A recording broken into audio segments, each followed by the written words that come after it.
Are you planning to do a hand cam? Yeah. Eventually, I want to make pancakes. Swedish pancakes? Yeah, the Swedish pancakes.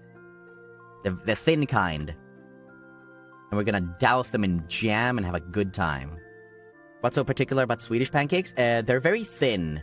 They're very thin, the edges are crispy, and they are sweet to the point where you can eat them all on their own, and they're still tasty. Is it different from other pancakes? It's a bit more like crepes, but not really. Like, they kind of look like crepes, but not really. I wonder if I can get them in Australia. You make them yourselves. Like, I never buy any pancake mix or anything. When you're making Swedish pancakes, you do that thing from scratch. You get the eggs, you get the milk, you get the sugar, you get the flour. And you just whip it up all together, and then you pour it into a pan. And you let it sit for a bit, then you flip it over, and then you move it over to a plate, and then you just keep going like that.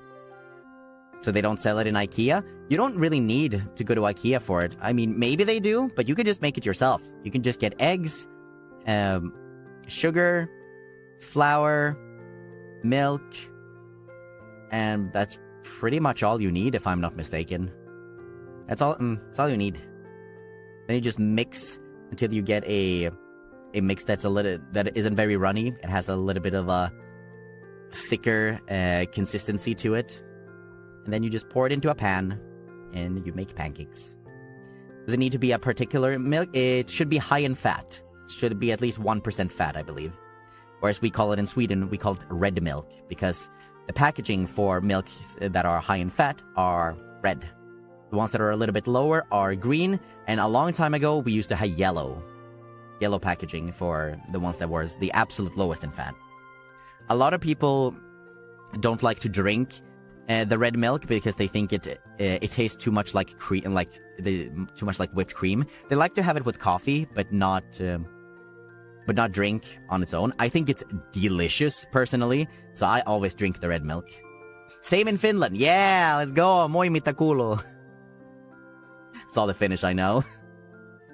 What's red milk? It's just the packaging that's red. The milk itself is not red.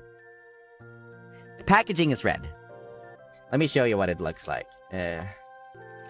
Picture. There we go. Here we go. Here's how we sort the milks in Sweden. From on the very left here, we have the lowest fat percentage. Then it gets a little bit higher with blue. Then it gets a little bit higher with green. And the highest is red. That's how we sort the milks by fat percentage. Luxiem milk, oh my god, yeah, almost. Almost, there's me, there's Luca, there's Vox, and Oliver. I'm joking, by the way. Canada has similar colors? Yeah. The red gives up final boss vibes. Oh, yes, of course. Whoopsie-daisy. Behold, the final boss of milk.